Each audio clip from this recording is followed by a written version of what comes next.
So I have two things I really want to discuss with you. I want to make sure that we cover. One is you have this idea, this theory about CEOs of major corporations, that they're sociopaths.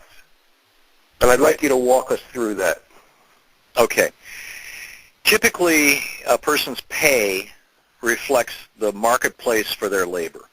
So if you've got very few brain surgeons, and there's a demand for brain surgery, then a brain surgeon can charge, $500,000, $1 million a year. They can charge whatever the market will bear.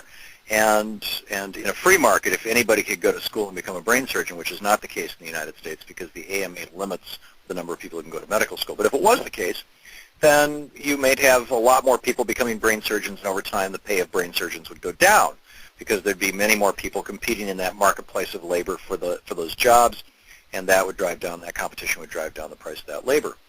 And so for pretty much every kind of labor, there typically is a marketplace that, an electrician will typically make X, $45,000, $50,000, $70,000, whatever it may be. An assembly line worker will make Y. A convenience store worker will make Z, whatever.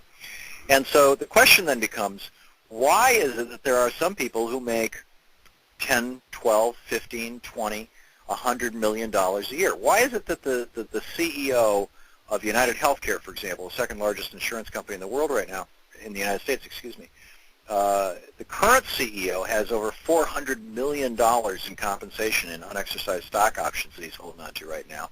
And he's only had the job for about 5 years, and the former CEO was paid $1.7 billion.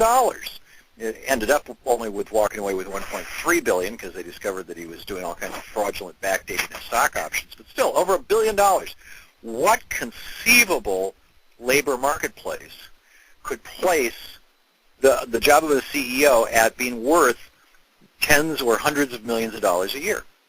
There must be a skill set that these guys have that is very, very, very hard for anybody to duplicate. They must be very, very rare. And so, looking at this,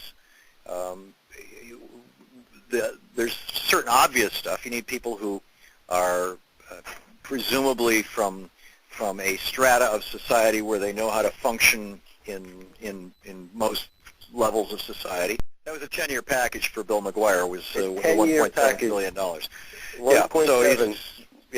So that's $100 million a year. So the question is, or actually $170 million a year. So the question is, what skill sets could they? Well, they had to go to college. Well, lots of people go to college. They have to know business. Lots of people understand business. They have to have, a kind of a type A personality. Lots of people have that. So what could be so rare? I contend in the book that what is so rare is that there is only about 3% of us who are sociopaths. They have to have that kind of a job in the modern world at that level for the corporations that have to pay those kinds of salaries.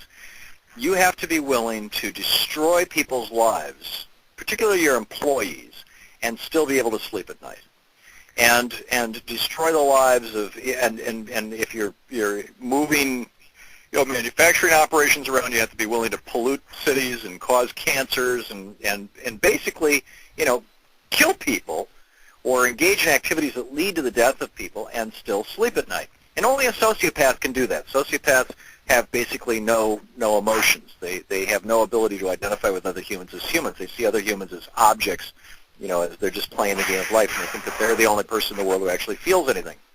And so if only 3% of us are sociopaths, and most sociopaths are pretty dysfunctional, so there's maybe only 1/1000th of 1% of us that are highly functioning sociopaths, and then there's maybe only 1/1000th of 1% of those people who came from families that were wealthy enough to give them the old boy network and the established the network that might get them into the high levels of business, and only a fraction of them went to college, and only a fraction of them actually understand a particular industry. You get down to the point where actually it's damn hard to find somebody who has the ability to run something like a giant healthcare company that actually is saying, no, sorry, we're not going to pay for that. You're going to have to die to people on a daily basis.